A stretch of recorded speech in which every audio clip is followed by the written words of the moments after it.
পার্বণের নাম জামাই ষষ্ঠী, তা ঘিরে আয়োজন এলাহি।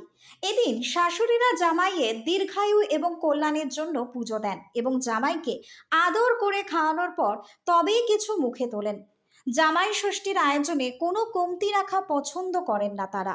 সেকালের শাশুড়িরাও কিন্তু তাই করতেন, আর এখনো কিন্তু সেই নিয়মই চলছে, বদলেছে শুধুমাত্র মোড়কটা।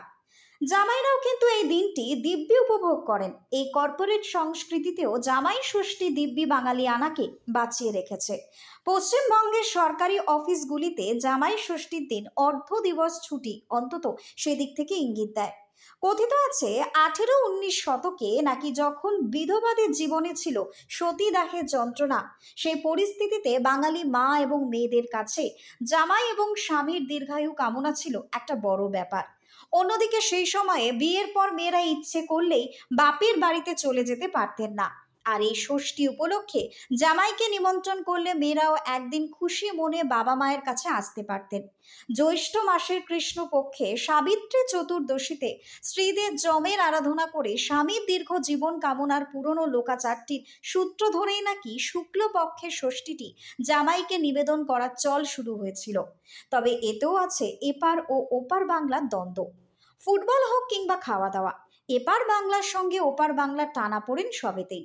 জামাই ষষ্ঠীর উদযাপনেও কিন্তু চোখে পড়ে তাদের মধ্যে বহু অমিল, বহু ভেদাভেদ। ষষ্ঠী পুজোর সময়ে ওপার বাংলার মায়েরা যে পুজোর ডালি ব্যবহার করেন তার নাম মুঠা। এপার বাংলার বাড়িতে আবার সেই পুজোর ডালিটি বাটা নামে পরিচিত। জামাই ষষ্ঠীর দিন জামাইয়ের মঙ্গল কামনায় শাশুড়িরা হলুদ এবং সর্ষের তেলে ডোবানো মোটা সুতো বেঁধে দেন জামাইয়ের হাতে। ওপার বাংলার লোকেরা যাকে বলেন বানা, এপার বাংলার লোকেদের মধ্যে আবার বানা শব্দটির চল নেই। তালপাতার পাখা, গোটা আম, দূর্বা, প্রদীপের তাপের উপাচারে জামাইকে বরণ না করে কিছু দাঁতে কাটবেন না ওপার বাংলার শাশুড়িরা। তবে এপার বাংলার অনেক বাড়িতেই জামাইকে পাখার বাতাস করার রেওয়াজ নেই। শুধুই কি নিয়ম আচার? জামাই ষষ্ঠী উপলক্ষে দুই বাংলার খানা পিনাতেও রয়েছে বিস্তর ফারাক। এপার বাংলার অনেক বাড়িতে ষষ্ঠীর দিন উপবাস ভঙ্গের পর নিরামিষ খাওয়ার চল। আগেকার দিনে ওই দিন মূলত চিড়ে দই দিয়ে ফলাহার করানো হতো জামাইকে। ভোজের আয়োজন হতো অন্য কোনো দিন। জামাই ষষ্ঠী ব্যাপারটাই তো ভোজন ছাড়া অসম্পূর্ণ। তাই এপার বাংলায় জামাই ষষ্ঠী উপলক্ষে জামাইয়ের পাতে থাকতো চিংড়ি, তোপসে, পার্শে, চিতলের মতো মাছের বাহার। শুভ অনুষ্ঠান বলে মাংস খাওয়ানো হতো না জামাইদের। তবে ওপার বাংলার বাড়িতে আবার জামাই ষষ্ঠীর দিনই জামাই বাবাজিকে পাত পেরে খাওয়ানোর চল। সেদিন জামাইয়ের ভোজে মাছ, মাংস সব রকমই পদ থাকতো। এখন অবশ্য জামাইদের ব্যস্ততা বেড়েছে, দুদিন অফিসের ছুটি নিয়ে আসার অবকাশ নেই। তাই ওপার বাংলার পাশাপাশি এপার বাংলার শাশুড়িরাও একই দিনে ভুরি ভোজের আয়োজন করেন জামাইয়ের জন্য। অনেক শাশুড়ি সেদিন রেস্তোরাঁয় গিয়েও আমিষ চোখে দেখেন না, ওটুকুই নিয়ম মানা। বিশেষ দিনের ভুরি ভোজে জামাইদের জন্য শাক তো থাকবেই, তবে শাক রান্নার মধ্যেও চোখে পড়ে বৈচিত্র্য। এপার বাংলার শাশুড়িরা জামাইয়ের জন্য যে শাক রাঁধেন তা হয় নিরামিষ। মূলত নারকেল ছোলা দিয়ে কচু শাক পোস্ত ছড়িয়ে লাল শাক ভাজাই রান্না করেন তারা। তবে ওপার বাংলার শাশুড়িরা কিন্তু শাক বানালে তাতে থাকে আমিষের ছোঁয়া। হয় মাছের মাথা দিয়ে পুঁই চচ্চড়ি, কিংবা চিংড়ি মাছ কিংবা ইলিশের মাথা দিয়ে কচু শাক। মেনুতে যেন এগুলি ঘোরাঘুরি করে প্রত্যেকবার। এখানেই শেষ নয়, পটলের দোরমাটা কম বেশি সব শাশুড়িদের মেনুতেই থাকে। তবে এপার বাংলার শাশুড়িরা পটলের ভেতরে ডাল কিংবা ছানার পুর ভরেন। অন্যদিকে ওপার বাংলার শাশুড়িরা আবার পটলে ভরে ফেলেন শুটকি, চিংড়ি কিংবা মাংসের পুর। সব মিলিয়ে দেখতে গেলে কিন্তু এপার বাংলার শাশুড়িদের রান্নায় খুব বেশি তেল ঝাল মশলার আধিক্য থাকে না। তবে জামাই বাবাজি যদি ওপার বাংলার হন তাহলে তার শাশুড়ির রান্নায় খানিকটা মিষ্টি বেশি লাগতে পারে। অন্যদিকে ওপার বাংলায় তেল মশলাদার রান্না করার চল বেশি। সেই খাবার খেয়ে এই গরমে জামাইদের পেটের অবস্থা ভালো থাকলেই হলো।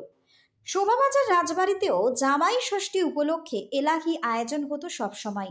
রাজা নবকৃষ্ণ দেবের ছেলে রাজকৃষ্ণ দেবের মোট 8 ছেলে। এখন শোভাবাজার এলাকায় সেই 8 ছেলের পরিবার পরিজনেরাই রয়েছেন ছড়িয়ে ছিটিয়ে। রাজ পরিবারে কখনো একসঙ্গে জামাই ষষ্ঠীর আয়োজন হতো না। 8 বাড়িতে আলাদা আলাদা নিয়মে করা হতো জামাই বরণ। যাই হোক, দিন পাল্টেছে, সবকিছুই আধুনিকতার মোড়ক নিয়েছে। কিন্তু মনে প্রাণে যতই আমরা আধুনিক হই না কেন, কিছু কিছু প্রথা পার্বণ এখনো বাঙালির ঘরে থেকে গিয়েছে। তবে পুরনো লোকাচারগুলি হাজির হচ্ছে নতুন মোড়কে। জামাই ষষ্ঠীর আয়োজনেও জড়িয়েছে আধুনিকতার ছোঁয়া। এপার বাংলা হোক কিংবা ওপার বাংলা, গ্রাম বাংলার পাশাপাশি শহুরে পরিবেশও জামাই ষষ্ঠী পালনের রীতিনীতি এখনো খুব একটা ফিকে হয়ে যায়নি। রকমারি পদ রেঁধে বেড়ে জামাইকে খাওয়ানোর আহ্লাদ আগেও ছিল, এখনো আছে।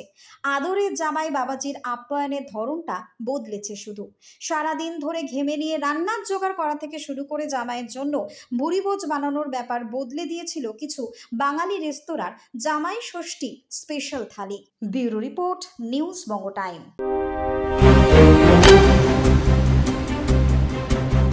फास्ट मूविंग वर्ल्ड में वही आगे है जिसके पास है स्पीड, जैसे मेघबाला ब्रॉडबैंड। सही स्पीड सही पहचान। सो अगर कांस्टेंट फास्ट स्पीड चाहिए तो ले आइए मेघबाला ब्रॉडबैंड। আস্থা পলিক্লিনিক ও ডায়াগনস্টিক সেন্টার, এক ছাদের তলায় বিশিষ্ট চিকিৎসকদের চিকিৎসা পরিষেবা পেতে আজই আসুন আস্থা পলিক্লিনিক ও ডায়াগনস্টিক সেন্টারে। এখানে সব রকম রক্ত, মল, মূত্র ও কফ পরীক্ষা এবং ECG, easy, EMG, NCD, PFT 24 ঘন্টা হল্টার মনিটরিং ও ফিজিওথেরাপি অতি সুলভে করা হয়। আমাদের ঠিকানা নোনা চন্দনপুকুর, চ্যাটার্জিপাড়া। আমাদের যোগাযোগ নম্বর 7003758330। New Shatarupa, one stop solution for your smart choice. এখানে সকল প্রকার ব্র্যান্ডেড কোম্পানির TV, fridge, mobile, computer, laptop, sound system এবং মোবাইল ও কম্পিউটার অ্যাক্সেসরিজ সঠিক মূল্যে বিক্রয় করা হয়। প্রতিটি কেনাকাটায় আকর্ষণীয় ছাড় এবং নিশ্চিত উপহার। ঠিকানা ইন্দ্রলোক, সোদপুর, কলকাতা 110 এবং Muragachha, Sodepur, Kolkata 111। Animesh Suzuki, BT road, Agarpara. Motorcycle মানে সুজুকি। মোটরসাইকেল সেল এবং সার্ভিস করানো হয় অত্যাধুনিক যন্ত্রের মাধ্যমে। এখানে অত্যাধুনিক মডেলের বিভিন্ন গাড়ি পাওয়া যায়। পাবেন Suzuki Hayabusa, Suzuki Gixxer, Suzuki Bergman, Suzuki access 125 এবং সাথে সার্ভিস সেন্টারের সমস্ত সুবিধা। আমাদের শাখা আগরপাড়া, ব্যারাকপুর ভিআইপি তে। সকলকে সাদর আমন্ত্রণ। ওম সাই ব্যাংকুয়েট অ্যান্ড গেস্ট হাউস। আপনার পরিবারের যে কোনো সামাজিক অনুষ্ঠানের জন্য আসুন ওম সাই ব্যাংকুয়েট অ্যান্ড গেস্ট হাউসে। এই অঞ্চলের সবচেয়ে বড় সেরা ব্যাংকুয়েট। সিজন টাইমের ভিড় এড়াতে এখনই বুকিং করুন। আমাদের ঠিকানা ডাক্তার গোপাল চ্যাটার্জি রোড, সোদপুর, গির্জা।